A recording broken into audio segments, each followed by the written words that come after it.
Thank you. It's an honor to be here. I've never actually even been to Oxford before, let alone spoken here.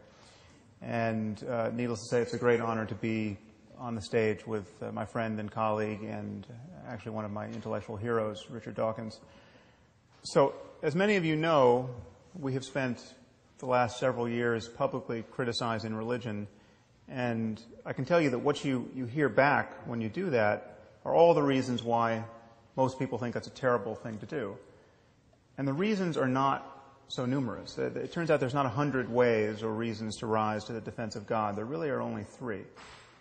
Either you argue that a specific religion is true, or you argue religion is useful in general, or you argue that atheism is intolerant or in bad taste or corrosive of something that's important in human life.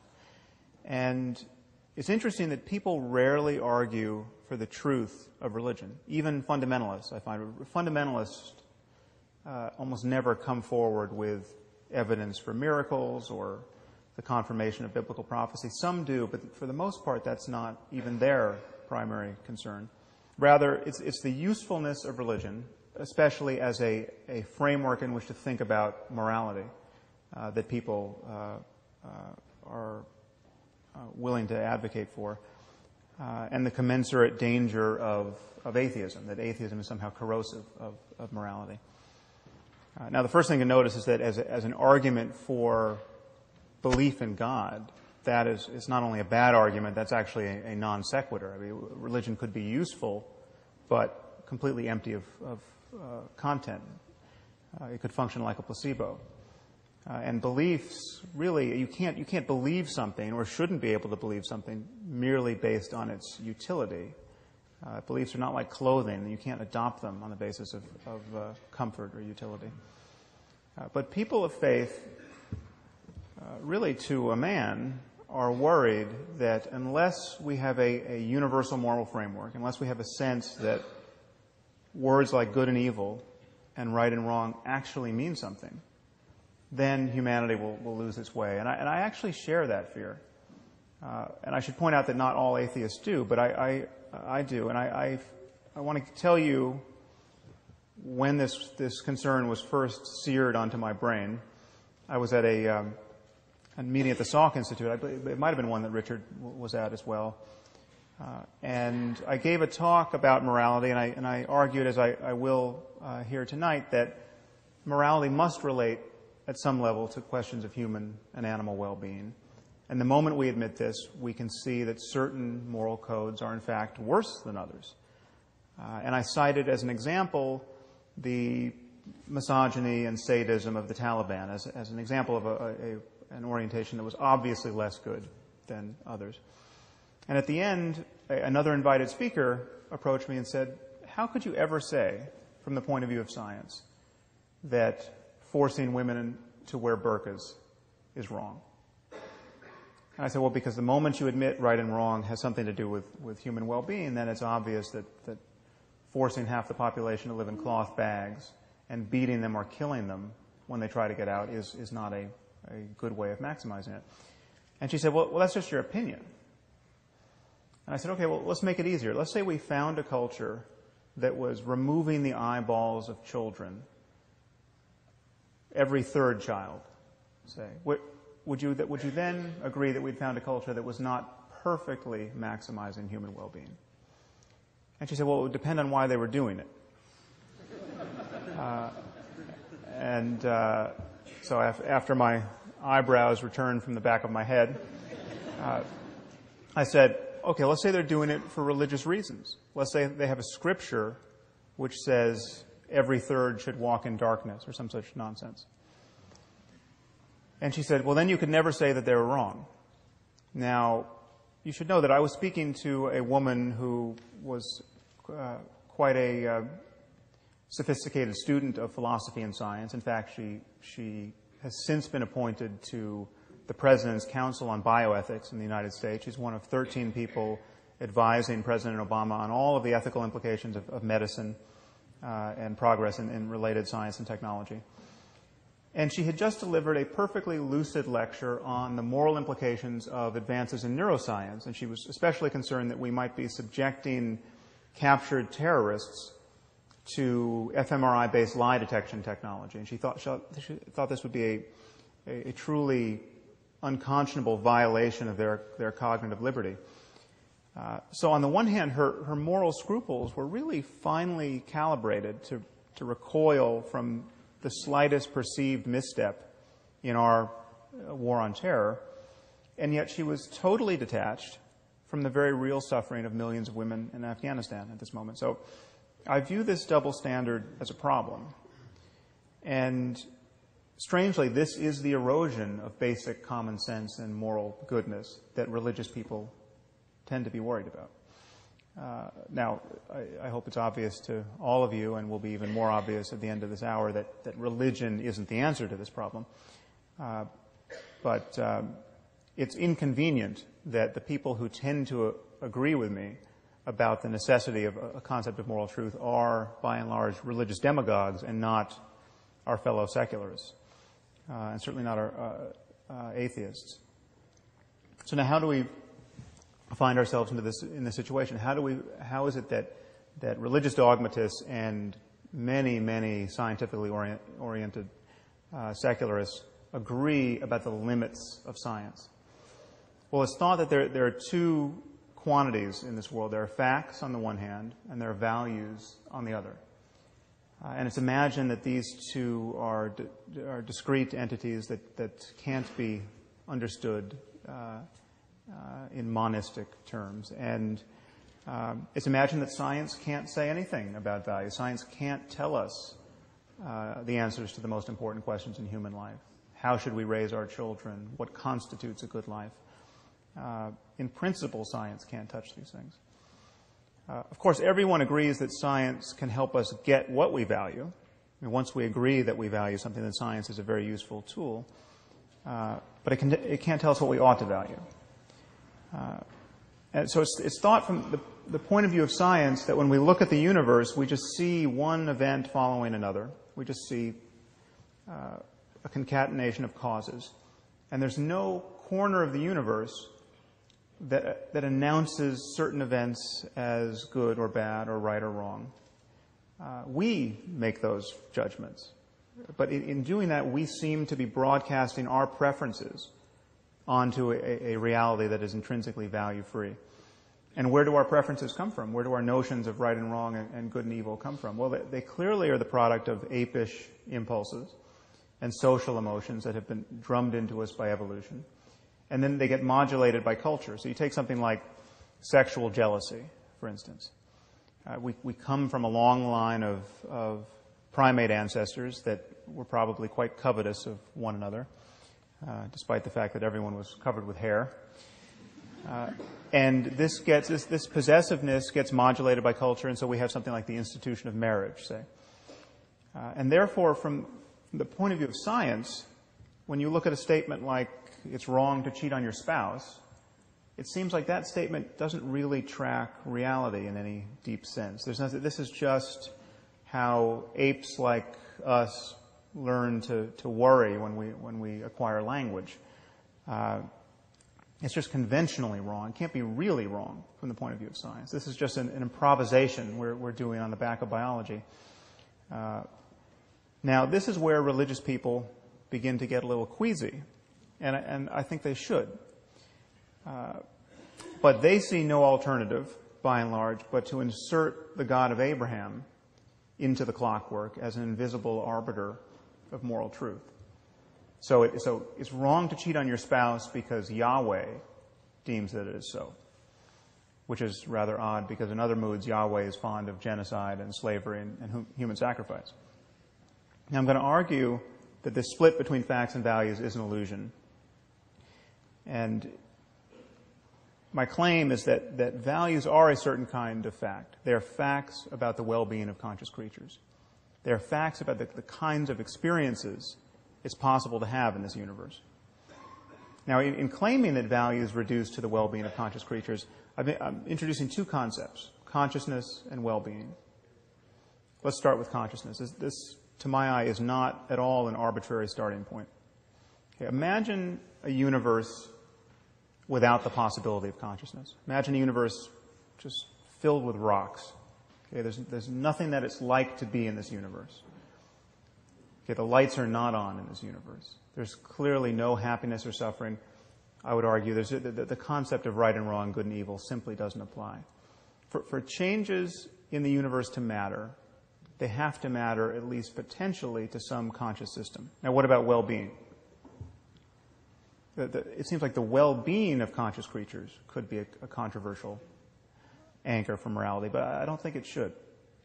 Okay, here's the only assumption you need to make.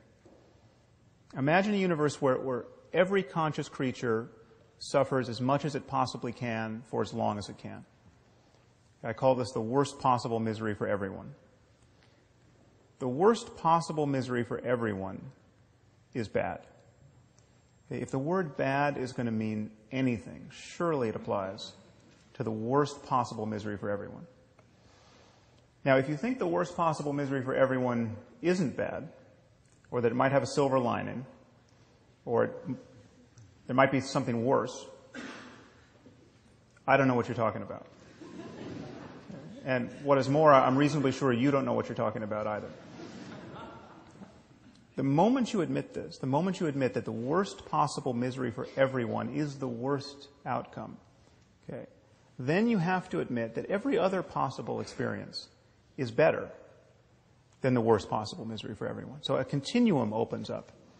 And because the experience of conscious creatures is going to depend in some way on the laws of nature, there are going to be right and wrong ways to move across this continuum. It will be possible to think you're avoiding the worst possible misery for everyone and to be wrong about that and to fail to avoid it. This is, in some sense, a navigation problem. So here is my argument for locating moral truth in the context of science. Questions of right and wrong and good and evil depend upon minds. Okay? They depend upon the possibility of experience. Minds are natural phenomena. They depend upon the laws of nature in some way. Morality and human values, therefore, can be understood potentially in the context of science, because in talking about these things, we really are talking about all of the facts that relate to the well-being of conscious creatures. In our case, we're talking about genetics and neurobiology and psychology and sociology and economics. Now, I view this space of all possible experience as a kind of moral landscape where the peaks correspond to the heights of well-being and the valleys correspond to the lowest depths of suffering. And one thing that to drop out of this analogy is the possibility of there being multiple peaks. Maybe there are many different but morally equivalent ways for, in our case, human beings to thrive. But clearly there are many more ways not to thrive. There'll be many more ways to not be on a peak. And I think it's rather obvious that there are many more ways to suffer unnecessarily in this world than to be sublimely happy. Now, the Taliban are still my favorite example of a group of people who are struggling mightily to build a society that is obviously less good than others on offer. The average lifespan for women in Afghanistan is 44 years. Okay, they have a literacy rate of 12%. They have almost the highest fertility rate in the world and almost the highest infant and maternal mortality in the world. This is one of the best places on earth to watch women and infants die. They also have a GDP that's lower than the world average in the year 1820. So it seems to me patently obvious that the optimal response to this situation, which is to say the most moral response, is not to throw battery acid in the faces of little girls for the crime of learning to read. Now, I think this is common sense to everyone in this room, and common sense it should be to everyone in the civilized world, except if you happen to be a bioethicist working on the President's Council at the moment. But this is also of necessity a claim about biology and psychology and sociology and economics. It is not unscientific to say that the Taliban are wrong about morality. In fact, we have to say this the moment we admit we know anything at all about human well-being. Now, some people with a little philosophical training may begin to wonder, well, who's to say that if a father wants to burn his daughter's face off with battery acid, he's wrong in any objective sense. Okay, who's to say we should value the well-being of little girls? Who's to say that the father doesn't have an alternate but also legitimate conception of well-being? Now, moral skeptics of this kind invariably cite David Hume's famous distinction between is and ought. The notion is you can't get an ought from an is, which is to say that science can only give us a descriptive account of the way the world is, and there's no way to move from that account to an account of how the world ought to be. Now, I happen to think this is a trick of language. This notion of ought, this falls very much into Wittgenstein's notion of philosophy as a battle against the bewitchment of our intelligence by means of language. And people are mightily bewitched by words like ought and should and moral duty. Now, to ask whether we ought to avoid the worst possible misery for everyone, on my view, is nonsensical. If we ought to do anything, if we should do anything, if we have a moral duty to do anything in this universe, it's to avoid the worst possible misery for everyone. Okay, there's no notion of ought that reaches deeper than the imperative of avoiding the worst possible misery for everyone. Okay, it doesn't make sense to say, well, I would have avoided the worst possible misery for everyone, but I actually had other priorities. Okay, there's no space for those other priorities to occupy. Or so I argue. Now, many people imagine on Hume's account that science is bound to be merely descriptive, and therefore one person's values can only trump another person's values by seeking consensus. All you have are differing opinions. And all such opinions are in principle on par. But this isn't true. There are many ways for my values to be wrong. But they can be wrong with respect to deeper values that I hold, or would hold if I were only a deeper person. My values can be objectively bad guides to finding happiness in this world. I can value things that will reliably make me miserable or make those I love miserable. So things can be right or wrong independent of a person's current values. Now, some of you might worry that I haven't defined well-being with sufficient precision. How can this loose concept be the ground out of which we talk about moral truth? Well, consider by analogy the notion of physical health. Okay. Physical health is very difficult to define, and its definition seems to always be only contextually true. Now, physical health is you can expect to live to be 85, 90 without Alzheimer's. 100 years ago, you could expect to live to the ripe old age of 40 or 50. Okay. It changes, and it could change to a great degree in the future. What does health mean? So it has something to do with not always vomiting. It has something to do with not being in excruciating pain. These are very loose criteria for health. And yet this does not make the concept of health vacuous at all. It certainly doesn't make it merely the product of culture or merely the product of personal whim. And notice that no one ever attacks the philosophical underpinnings of medicine with questions like, well, who are you to say that not always vomiting is healthy? What if you meet someone who wants to vomit? Okay, what if you meet someone who wants to vomit until he dies? How would you argue that he's not as healthy as you are? Okay, yes, the very notion of health contains certain values. This does not make medicine unscientific.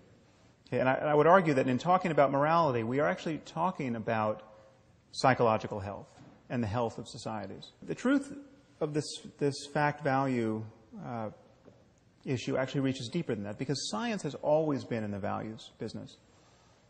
We simply cannot speak about facts without embracing certain values. It's not that you can't get an ought from an is. You can't get an is without embracing certain oughts. You can consider the simplest statement of scientific fact. Water is 2 parts hydrogen and 1 part oxygen. Okay, this seems to be as value-free an utterance as human beings ever make. Okay, but what do we do when someone doubts the truth of this proposition? What if someone comes forward and says, well, I'm sorry, but that's not how I choose to think about water. What if someone says, I'm a biblical chemist and I read in Genesis 1 that God created water before he created light, which in fact it says in Genesis 1. So therefore there were no stars to fuse hydrogen and helium into heavier elements like oxygen. So there would have been no oxygen to put in the water. So God either there's no oxygen in water or God made special oxygen. And I don't believe he'd do that because that would be biblically inelegant. What could we possibly do with such a person? Okay. All we can do is appeal to scientific values. Okay. And if a person doesn't share those values, the conversation is over. Okay. We must appeal to the value of understanding the world, the value of evidence, in this case, some hundreds of years of evidence in chemistry, the value of logical consistency. Much of what we believe about the world is predicated on the validity of our beliefs about the structure of water. If someone doesn't value evidence, what evidence are you going to provide that proves they should value it? If someone doesn't value logic, what logical argument could you invoke to prove that they should value logic? And I think the split between facts and values should just look bizarre on its face. Because what are we really saying when we say that science can't be applied to the most important questions in human life? We're saying that when we really relinquish our biases, when we make every effort to get behind our wishful thinking and self-deception, when we rely most clearly on honest observation and sound reasoning, when intellectual honesty is at its peak, well then that has no application whatsoever to the most important questions in human life. That's precisely the mood you cannot be in to answer the most important questions in human life. So I'd argue to you that thinking of moral truth in the context of science, and indeed a science of morality, should only pose a problem for you if you think a science of morality must be absolutely self-justifying in a way that no branch of science can be. Okay, a science of morality based on a concern for well-being would be on the same footing as a science of medicine based on a concern for health, or indeed any other science that has to assume certain axiomatic assumptions. There are many questions you could ask that are actually good questions. One would be, how would this work in practice? I mean, we often have values, genuine values, that can be in competition with one another. There can be trade-offs between values. How do we balance one person's well-being against the well-being of the group? How do we evaluate the consequences of our actions when the consequences seem to go on forever? So you take, for instance, this recent tragedy in Japan. Is this a good thing or a bad thing? Well, it certainly seems bad, but what if this causes us to handle nuclear materials so much more conscientiously than we ever would have in the future that it winds up saving millions of lives? Okay, these are all good questions, but I would argue these are not a retort to the argument I've given you. Okay, it could be difficult or impossible to answer some of these questions, but in every area of science, in every area where we acknowledge that truth claims are valid, there are an infinite number of questions that are indeed difficult or impossible to answer. This does not nullify truth claims. I mean, this is my favorite example of the moment is how many birds are in flight over the surface of the earth. Okay, we don't know, we can't know, we will never know, and in fact it just changed. Okay, there's no scientific effort that could deliver those data. And yet we know there's a simple answer. It's just an integer. This could well be true of certain questions about morality. This would not nullify the reality of moral truth. So in closing, I just want to remind you of why religion can't be the answer to the question of moral truth. Well, first, there's just the simple fact that all of our scriptures were written by people who, by virtue of their placement in history, had less access to scientific knowledge and what is now basic common sense than any person in this room. In fact, there's not a person in this room who has ever met a person whose worldview is as narrow as the worldview of Abraham or Moses or Jesus or Muhammad. These people knew nothing, next to nothing, that is now of the facts that are now relevant to us. in the 21st century. They knew nothing about the origins of life, the relationship between mind and brain. They didn't know that mental illness was even a category of human suffering. They knew nothing about DNA or viruses or computation or electricity. None of this is in Scripture. Okay, they had no idea why people got sick and died. I mean, unless you saw someone stabbed with a spear, you had no idea why they died. And in moral terms, with a few notable exceptions, most of these people were no wiser than your average Afghan warlord today. Okay, the most had absolutely no notion that slavery was problematic, that there was something morally unsavory about owning people and treating them like farm equipment.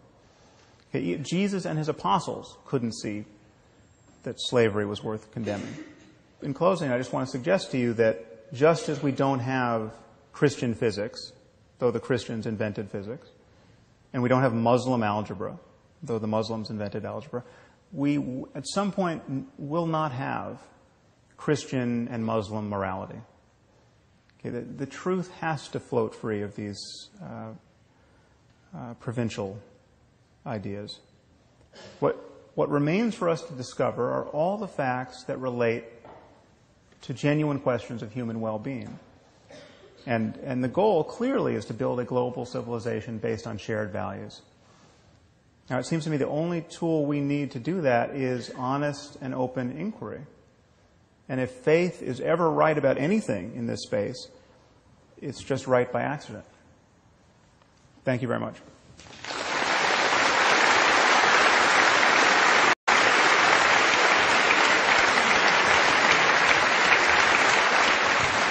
I want to begin by plugging a book. Those of you who've read Sam's previous books, The End of Faith and Letter to a Christian Nation, will know how beautifully he writes. And I just want to begin by illustrating it from the new book. I just want to read a couple of paragraphs. Oh, sure. The current head of the NIH, that's Francis Collins, recommends that's the National Institutes of Health in America, recommends that we believe the following propositions. 1. Jesus Christ, a carpenter by trade, was born of a virgin, ritually murdered as a scapegoat for the collective sins of his species, and then resurrected from death after an interval of 3 days. 2. He promptly ascended bodily to heaven, where for 2 millennia he has eavesdropped upon, and on occasion even answered, the simultaneous prayers of billions of beleaguered human beings. 3. Not content to maintain this numinous arrangement indefinitely, this invisible carpenter will one day return to earth to judge humanity for its sexual indiscretions and skeptical doubts, at which time he will grant immortality to anyone who has had the good fortune to be convinced on mother's knee that this baffling litany of miracles is the most important series of truths ever revealed about the cosmos. 4. Every other member of our species, past and present, from Cleopatra to Einstein, no matter what his or her terrestrial accomplishments, will be consigned to a far less desirable fate, best left unspecified. 5. In the meantime, God, Jesus, may or may not intervene in our world as he pleases, curing the occasional end-stage cancer or not, answering an especially earnest prayer for guidance or not, consoling the bereaved or not, through his perfectly wise and loving agency. Just how many scientific laws would be violated by this scheme? One is tempted to say all of them. And yet, judging from the way that journals like Nature have treated Collins, one can only conclude that there is nothing in the scientific worldview or in the intellectual rigor and self-criticism that gave rise to it that casts these convictions in an unfavorable light. Well, there's a lot like that in the book, which I hope is enough to recommend it. But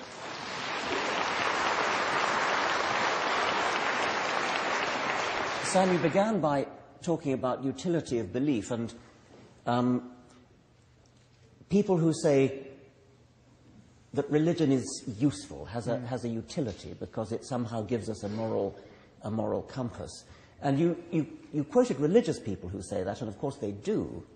But I think what disturbs me more, and I wonder whether you agree, is those non-religious people who say something like, of course, you and I don't need religion, we don't need religion, but the riffraff out there do. I mean, that is, at best, condescending. Yeah, it's profoundly condescending and also quite cynical and unimaginative. It's as though those purposes can't be served any other way and will never be served any other way. It's just it closes the horizons of human collaboration and creativity in a way that it just seems truly bizarre.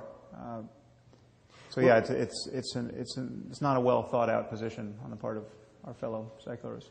I sense that in a way you make life easy for yourself by concentrating on the truly appalling things like the Taliban well, I remember a few years ago, I think in this very room, listening to the psychologist Nicholas Humphrey giving a beautiful lecture called What Shall We Tell the Children?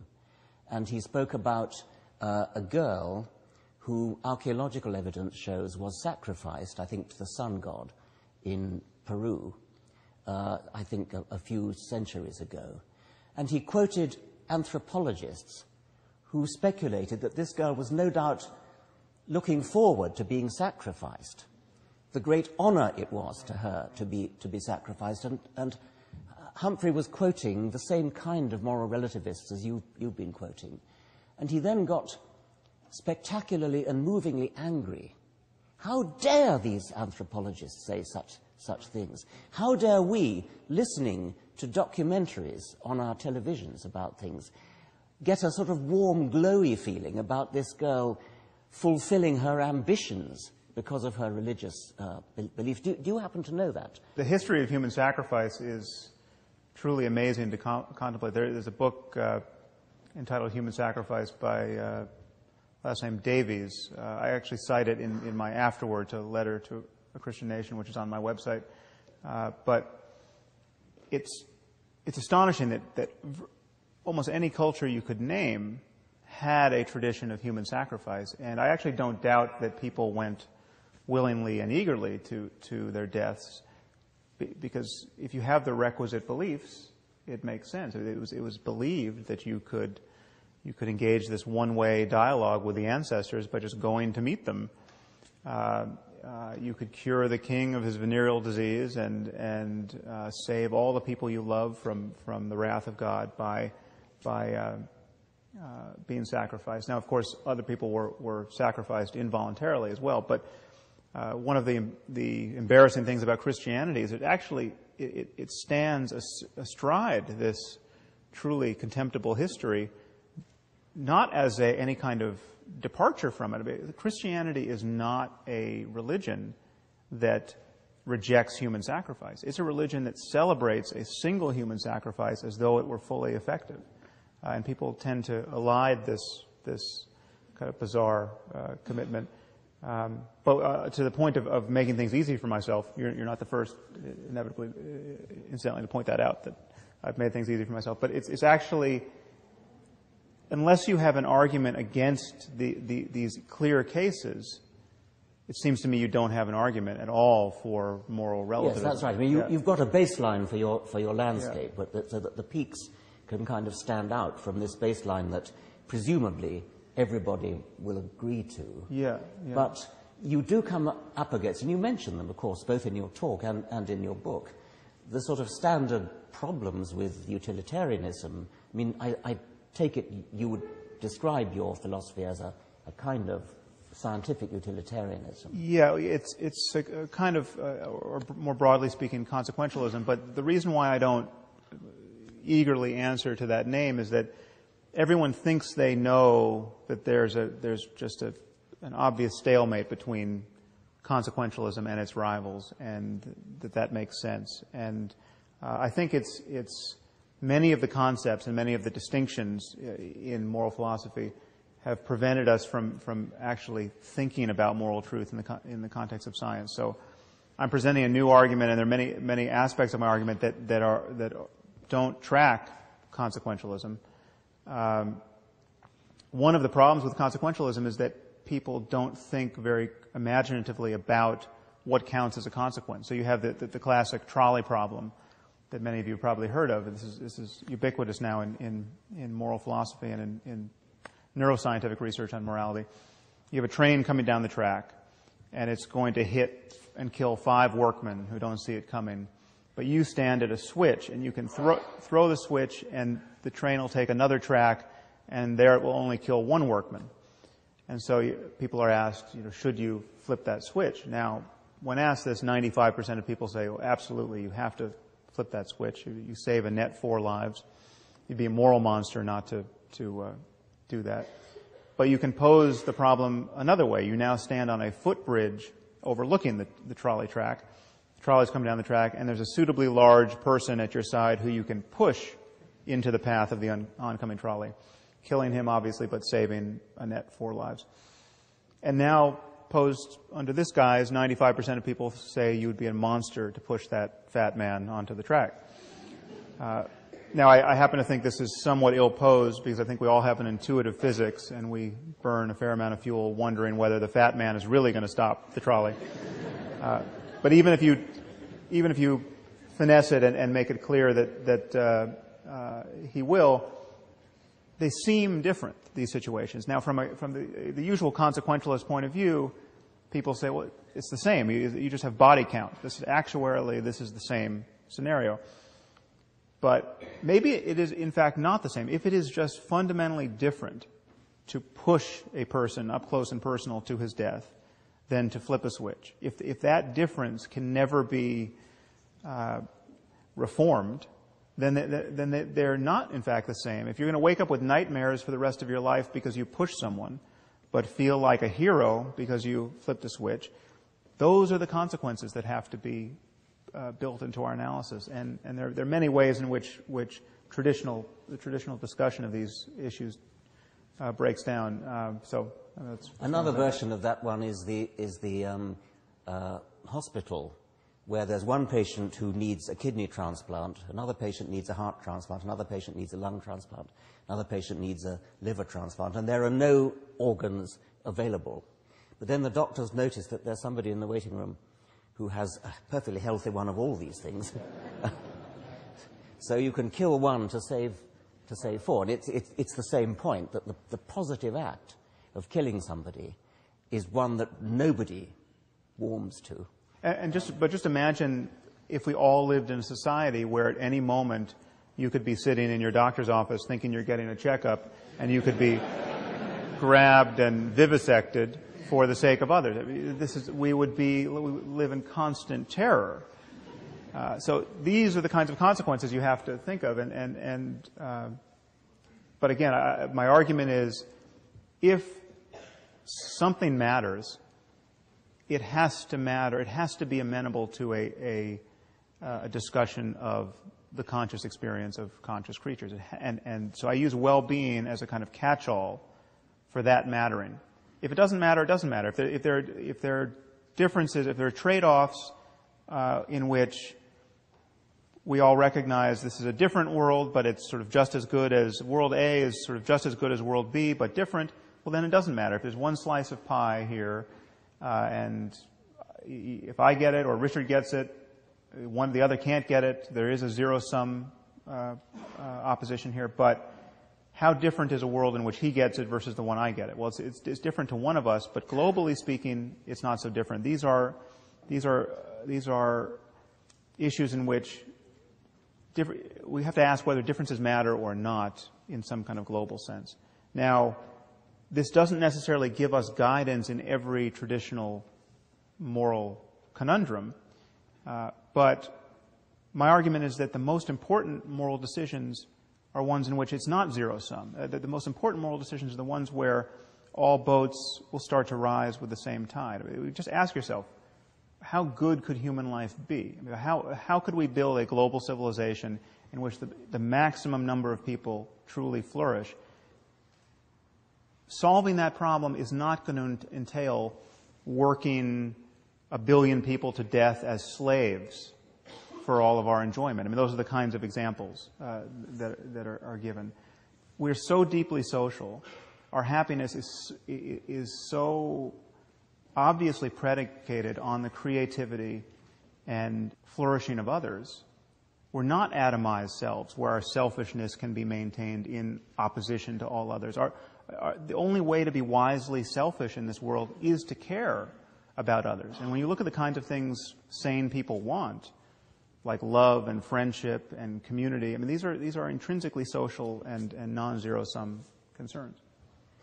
Another objection that you must meet all the time, I'm guessing, is the Brave New World objection. I mean, what if you could spray the whole world with a happiness drug, which made us feel good all the time and never uneasy, never unhappy? But then we would never, according to the savage in Brave New World, we would never appreciate Hamlet, we'd never appreciate Romeo and Juliet. Some people would say that we would lose an enormous amount, while nevertheless suffering would increase by possibly your criteria. Yeah, well, I think this is the question of how much we want our conscious states and emotional life to actually track the reality of our circumstance in the world. And I think we certainly wanted to track reality rather closely. Now, the question is whether we want it to perfectly track. That seems to be, I think, open to debate. But clearly, if everyone's taking the happiness drug, this is, in some basic sense, materially unsustainable. I mean, if you're just knocked out on the couch in bliss, and your children are starving, or you have no career anymore, so there are obvious consequences to. Well, you slanted that again. I mean, it wouldn't have to be like that. Well, no. But so the question is, it has to track to some degree. You have, and so then you kind of dial it back from the oblivion of the perfect drug, and you ask yourself, well, just how happy do you want to be able to be? So let's say we develop a pill that is the perfect antidote to grief. So somebody dies and you are inconsolable. Let's say your child dies. When do you want to take that pill? I mean, do you want to take that pill? What would it mean to take the pill the moment your child dies? Okay, so you know that your daughter has drowned in the bathtub. You come upon the scene, your life is ruined, but then you realize you've got some of these pills in the drawer. So you pop the pill and you don't care. Now, that in some sense is conceivable that that's possible. I mean, that actually could be coming, that kind of development.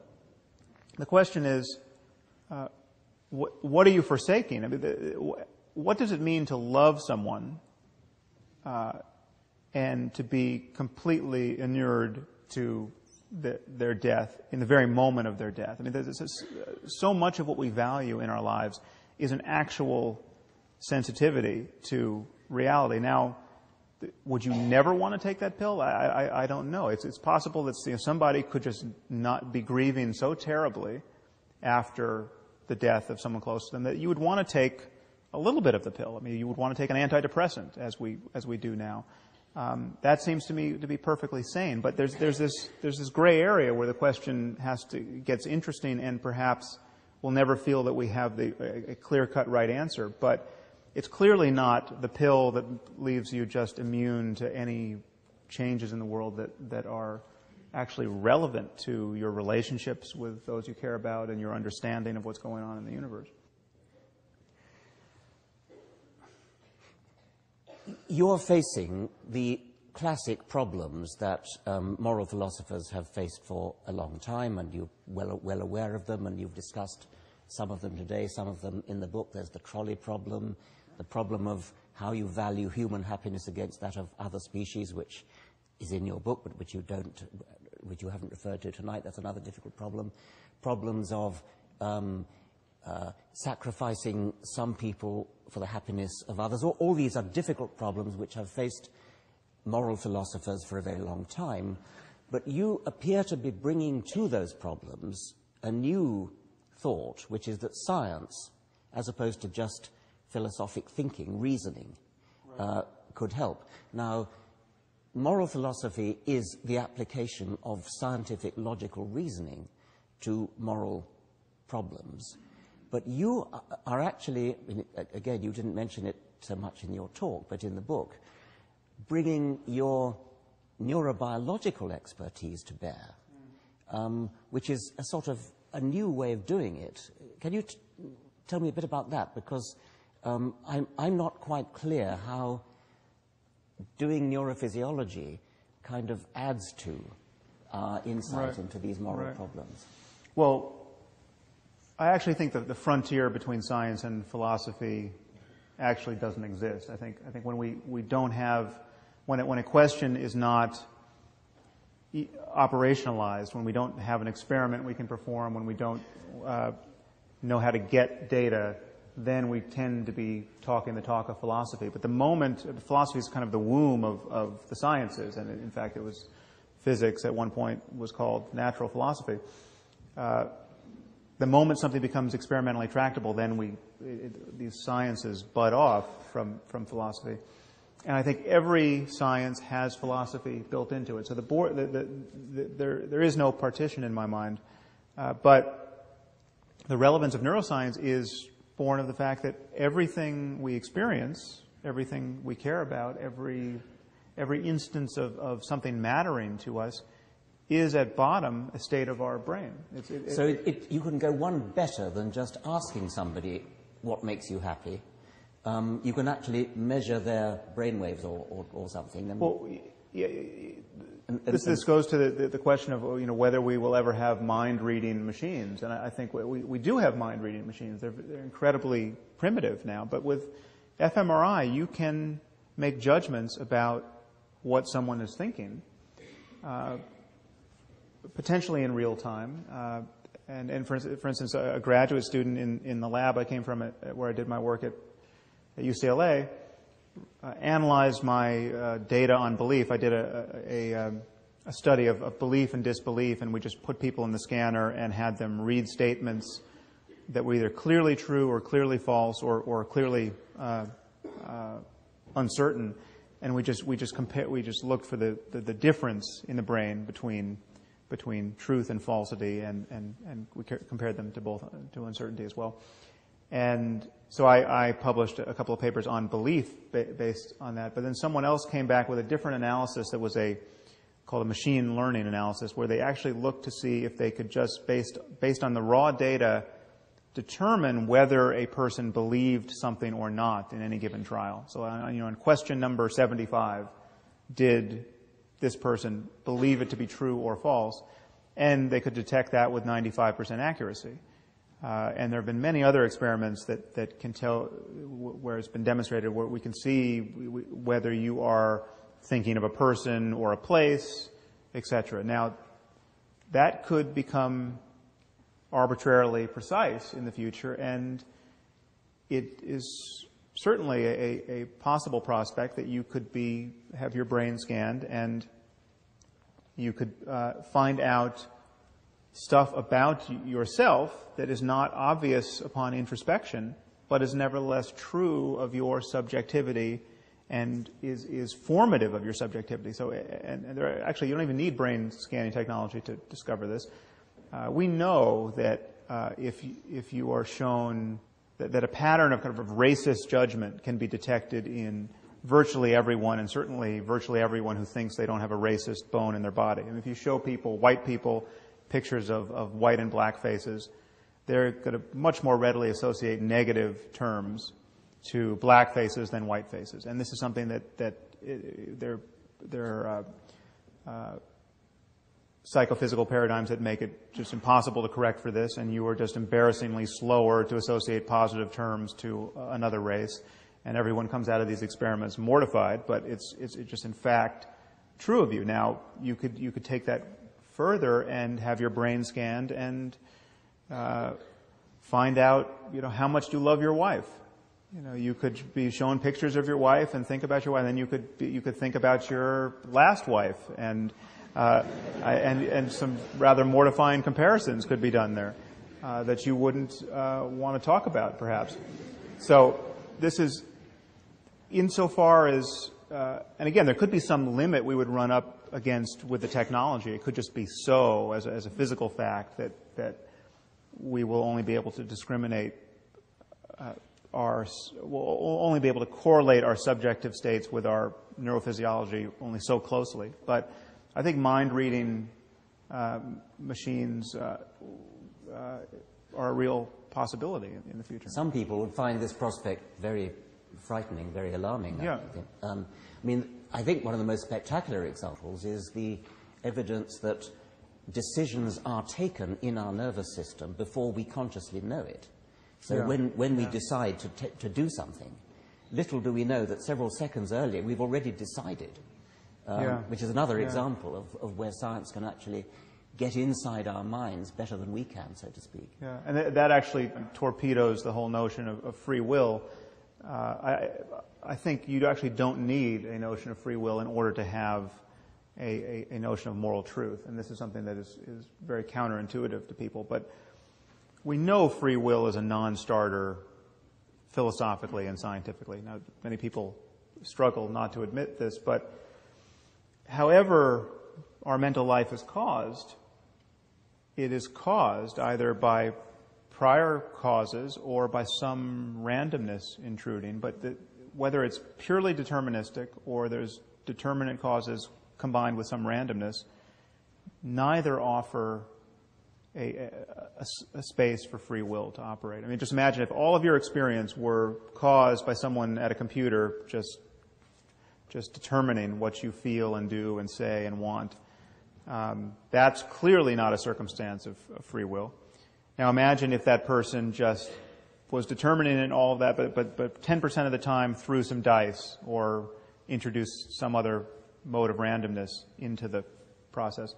That doesn't open up a space for free will. And we know, just as a matter of scientific fact, that everything you're consciously intending to do and wanting to do and judging to be good or bad is preceded by neural events of which you're not conscious, and of which you are not the author. We walk through life feeling that we're the conscious author of our thoughts, but you can't think a thought before you think it. So here's an experiment in free will. Think of a famous person. So do you have a famous person in mind? Well, why didn't you think of another famous person? I mean, you can't account for, if you thought of Ricky Gervais, you can't account for why you didn't think of Eddie Izzard. And that goes for every other move you might make that's starkly voluntary. Things simply spring into consciousness. Now, the reason why this is not morally important is what we condemn in other people is not the fact that they really are the ground cause of their actions. What we condemn are intentions to do harm, and intentions are still part of the causal framework. I mean, I only reach for this water because I intend to reach for it. I want to drink it. It's not like I can just sit back and wait and see what happens. The only way to get to the water is to intend to drink it. And so what we condemn in an evil murderer is not the fact that he truly and really and metaphysically is the source of his action. I mean, all these evil murderers have either bad genes or bad parents or bad lives or bad ideas or some combination thereof, and they're not the author of any of those things. But we still need to lock them up. When you go to death row and you interview the sociopath and you ask him, what are you going to do when you get out? And he says, I'm just going to keep raping and killing people. That should make it pretty clear that you want to keep him in there. But we would keep earthquakes and hurricanes in prison if we could. And we would never think they're evil earthquakes or evil hurricanes. And so there's some things would change about our notion of retribution, say, but the idea that we would have to lock up killers is not one of them. I think some people will feel quite queasy about that. I think it's extremely interesting, and no doubt questions will arise. I just got one final point to make. I get much less queasy, but a little bit queasy about completely junking the is-ought distinction in the following sense. People think that because I wrote a book called The Selfish Gene, I'm advocating selfishness. And so my stock reply to that is, of course, the is-ought distinction. And I presume you would subscribe to that in the sense that We do not wish to say that because something is, quote, natural, that because something is out there in nature, that therefore that makes it good. And obviously you're not advocating that, but that is sometimes what people mean by the is-ought distinction. You're meaning something much more subtle. But I just want to throw that in, that I wouldn't wish to throw the is-ought distinction out in that sense. Well, the idea that natural could somehow equate to good. Natural equate to good, so we all ought to go around with no clothes on. I mean, that kind of thing. Right. Obviously, there are many propensities we have that we've evolved to have, which we are busily trying to get rid of or overcome, and we're wise to. And that's at some point in the book I delineate 3 different projects, which I don't think we should confuse. The first project is to understand how we came to be the way we are, and this is very much your project of just evolutionary science. We have an account of how we came to be primates who have morally salient emotions like disgust, say. And that's a story for evolutionary biology and psychology. But there's another project, which is we can figure out how we can experience the greatest well-being based on how conscious states arise in the brain and how they're impacted by the world. And that's a very different project. That flies free of the perch that has been built for us by evolution. I mean, that's where we can talk about how to raise compassionate children, despite the fact that, and how we could change the genome to be more compassionate, if such a thing is possible. The question of whether all of that is possible is very different from the question of how we got here. And the third project is just to convince people to drop all of the moral commitments that lead to unnecessary human misery, and that's a political and it's a project of persuasion, and that is also distinct, and they often get conflated. I think we should open it up for questions. So I was wondering how the moral landscape feeds back on science. And one way it feeds back on science is it makes intelligible the claim that certain truths about the universe may be best left unknown. I mean, it's quite possible that there is intrinsically damaging knowledge given what we are. Say, I mean, certain knowledge that human beings, it would be rational not to have this knowledge if we could foresee the consequences of having it. And I think we all understand this and agree to it intuitively. I mean, we're not committed to just the maximum dissemination of information, and we're not busily teaching everyone how to synthesize smallpox. You know, it's not. We don't want to just make sure everyone has these facts in hand, and it's rational not to want to spread that around. And I think we could find ourselves in an area of science where the downside of knowing certain facts, or certainly knowing how to act on certain facts, technologically speaking, if foreseeable, these things are almost never foreseeable, but if foreseeable, or in hindsight, we would say it would be better if we didn't pursue that. This is something that Dan Dennett has spoken about a little bit. That's intelligible to me. Now you're going to get the people who say, no, I just want to know everything, and my well-being is predicated on knowing everything. And I'm just not going to be happy if we don't know everything. That, I think, is very likely not an honest claim. And if you start looking at it, I mean, you just have to keep raising the stakes of the downside for that person to back off that claim, I think. You don't want to know everything if it's going to mean the world is going to be plunged into internecine horror for a century. So I hope that dealt with the spirit of your question. First of all, I agree with your framework, and I admire the way that you've attempted to build it up. However, I think in order to move forward, in order to make it practical, you need to overcome the classical problem of subjectivity, which is that, you know, one person's experience is their experience, and how do you then make judgments about that in relation to other people? And I was wondering what your opinion was on what science can say about that, with things like functional MRIs revealing more about ourselves. Do you think that holds an area for progress in being able to make a framework like the one you've outlined practical for moral judgments in the real world?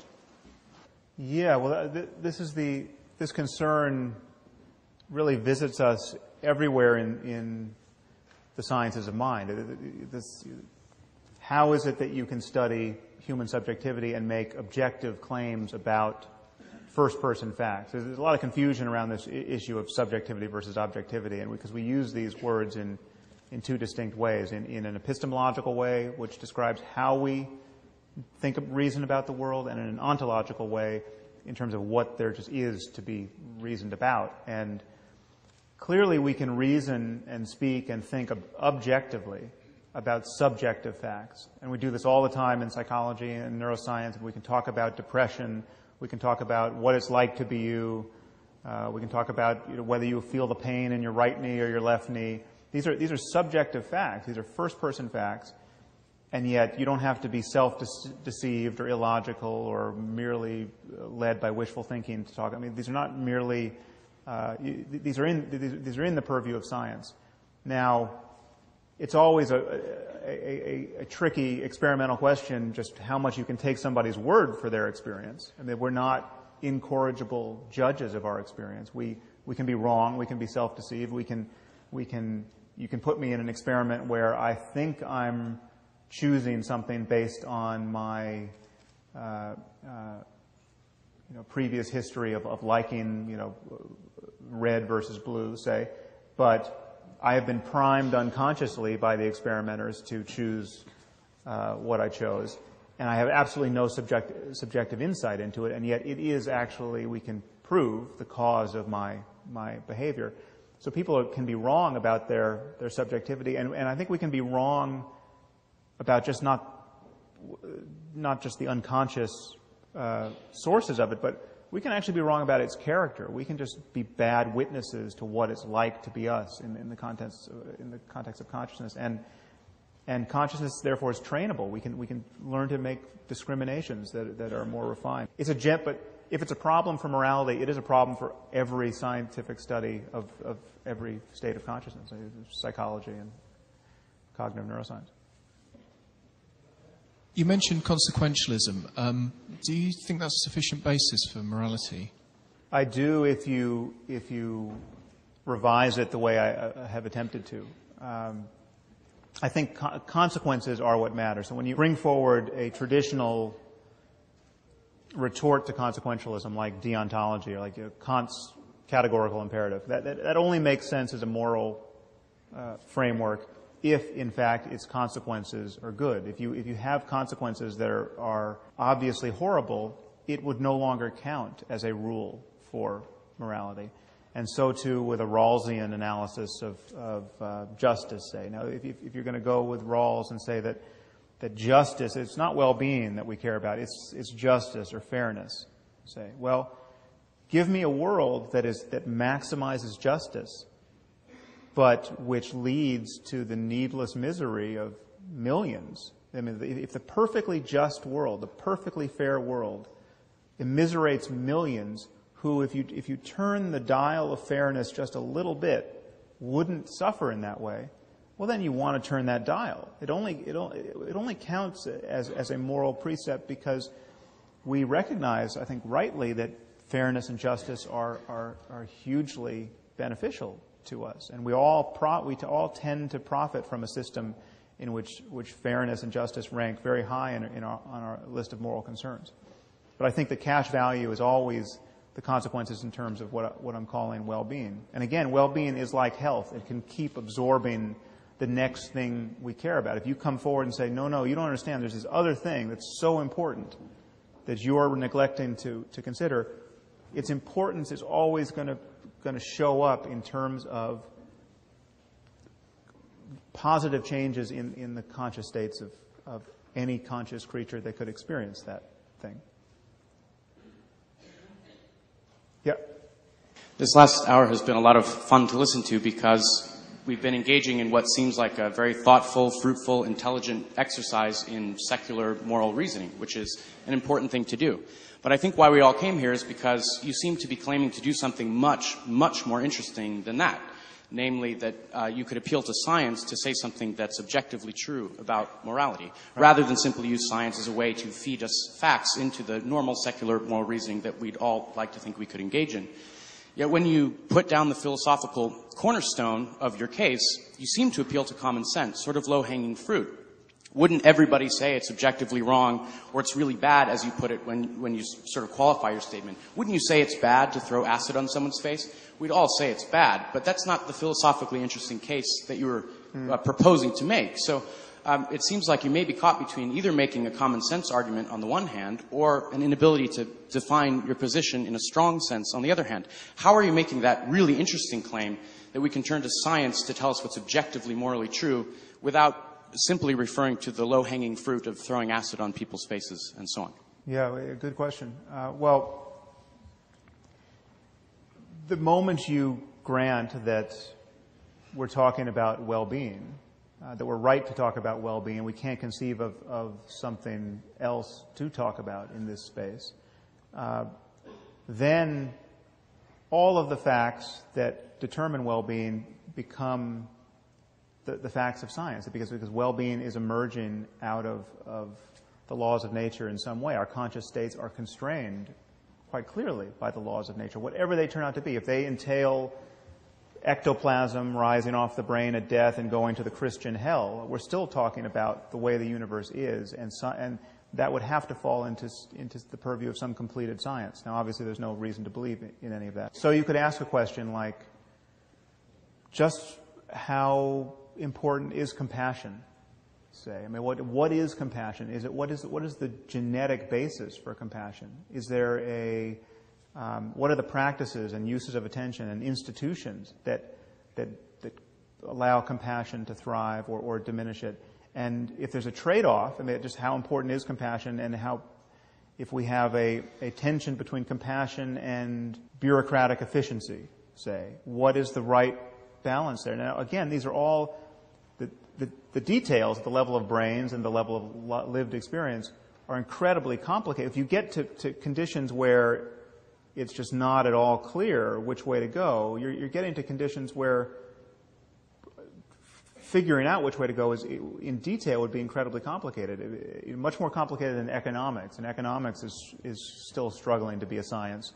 But I mean, so clearly we don't understand economic systems with any real success at this point. We can keep being blindsided by how they behave, but nobody doubts that there are right and wrong ways to respond to a global banking catastrophe, say. And I think to carve out a space of truth, of real truth, a space where we recognize there are truth claims to be made about good and evil, or truth claims to be made about economics, all we have to acknowledge are the easy cases. I mean, that's why I appeal to the easy cases, because it's like, with economics,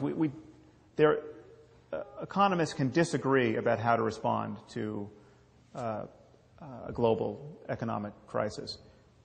The science is such, and the complexity of the system under analysis is such that we may never be confident about the right answer, but we know there are wrong answers. If someone got on CNN and said, well, I've got the solution, let's just destroy all material wealth. Let's just have a huge potlatch where we just burn buildings and ruin everything. Okay, and then we'll have to build it again, and that's a brilliant idea. It's going to put everyone to work. Okay, that's pretty clearly the wrong answer. Now, so we know there are right and wrong answers. We know there are ways to fail where your beliefs can be erroneous, and I'm arguing this if it's true for something like economics, it's also true for morality. If we assume that religion is the only source of morality, and as a solution to that, and we agree there's problems with that, and as a solution to that, if we offer science as the counter source of truth, are we not sort of just advocating supplementing one canon of truth at one level by another?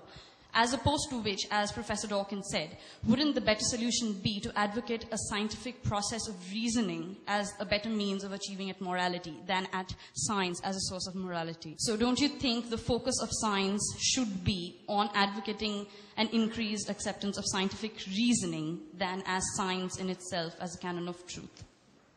Yeah, I don't think you can keep those two apart, though. I mean, when we're advocating scientific reasoning, when we're advocating having your convictions scale with evidence and cogent arguments, then we are of necessity attacking religion, or so people like Richard and myself argue. I mean, there is a zero-sum conflict between believing things for good reasons and believing things for bad reasons. And so that distinction is already intrusive of people's sanctities. And insofar as we make any kind of mature progress in the sciences of mind, we are just of necessity going to be divulging truths about human well-being that will be scientifically true and actionable. It's just as science comes forward and says at some point, listen, smoking is a cause of lung cancer. You shouldn't do it. If you care about avoiding lung cancer, don't smoke. That's not an Orwellian, intrusive guys in white lab coats, the morality police grabbing you. That is just information which is now actionable. And there are conditions where it becomes coercive. I mean, if you let your children smoke, if you're giving cigarettes to a 3-year-old, you are a bad parent, and the state has an interest in preventing you from doing that to your child. And there could be analogous discoveries in just how we can thrive in a moral domain. I mean, in the United States, 20 of the 50 states have made it legal, or it's still legal, it's long been legal, to beat children in their schools with a significant wooden paddle. I mean, not just a rap on the knuckles, but actually, a strange man comes up and beats your child with a wooden board. This is legal, and hundreds of thousands of children every year are beaten, sometimes bloody, by their teachers, not with the consent of their parents. I mean, and this needless to say, is all anchored to religion and proverbs, not to spare the rod on a child. And from the point of view of psychological science, this is not good. This is not good for children. And we may not know that now at the level of data in a way that's utterly compelling, or it can be made utterly compelling. But if we know anything, if we discover anything at all about how children can develop healthily in a cognitive and emotional sense, at some point it's going to be like smoking causes lung cancer, and that will be, by definition, intrusive into people's. It won't be just a matter of reasoning. It'll be a matter of science saying what is good for us. I once saw a film of a child, I think in the New Guinea highlands, that was at the mother's breast. It had a cigarette in its hand, taking alternate drags at the breast and at the cigarette. Right. Yeah. I would like to ask a question of clarification between the relationship between philosophy and science. Reading your book, it's clear that you haven't committed what many critics have said is you've committed Hume's fallacy, the naturalistic fallacy. But given what you've said tonight, there's some ambiguity and possible inconsistency in what you're saying. One statement you said that all sciences have philosophical presuppositions, and in a later statement you said that there really wasn't a distinction between philosophy and science. I think those are the same statement. I mean, that's at least to my ear, they're the same statement. But the foundational principle of what you're saying, and I do agree with you, of ethics as well-being, you get that from philosophical argument. You get that from reason and reflection and deliberation. You do not get that from observation or experiment. But if you were to get that from observation and experiment, then you would be committing Hume's fallacy. You would be deriving it not from an is. Philosophy is intrinsically normative. Could you just sort of clarify the relationship between science and philosophy? Well, it's a claim about truth. It's a claim about what exists, whether or not we know it. Now, that is the frame in which we do all science and all philosophy. And it only becomes science when you can describe the experiment that you would do. This isn't actually even entirely true, because there's a lot of physics that seems to go on in the absence of a conceivable experiment for quite some time. But physics gives us a picture of the world. Say, this is, the many worlds thesis of, there are multiple universes, say, that could have copies of ourselves living out different lives. Say, that's a physical claim based on some data, but we don't have an experiment that's going to resolve that now or perhaps ever. And yet it's a picture of reality that has scientific bona fides. It's a description of what exceeds our immediate purview. I'm saying the same can be said about the possibilities of experience. The same, it's just there are conscious experiences available based on what consciousness is and the laws of nature. And this captures everything we can conceivably mean by right and wrong and good and evil, as witnessed by the fact that if you imagine the worst possible suffering for everyone, that is clearly the ground out of which all, against which all negative moral judgments can be measured. And so I just don't see the split. I think we've learned to split science and philosophy. We've learned to split facts and values in our language, and I think we're being misled by language. I think we have this space of truth claims, possible truth claims, about which we form beliefs, and our beliefs can be justified to a better or worse degree. I just apologise that we haven't had time to have more, but thank you very much. I'm sure we'd all like to thank Sam. Thank you very much.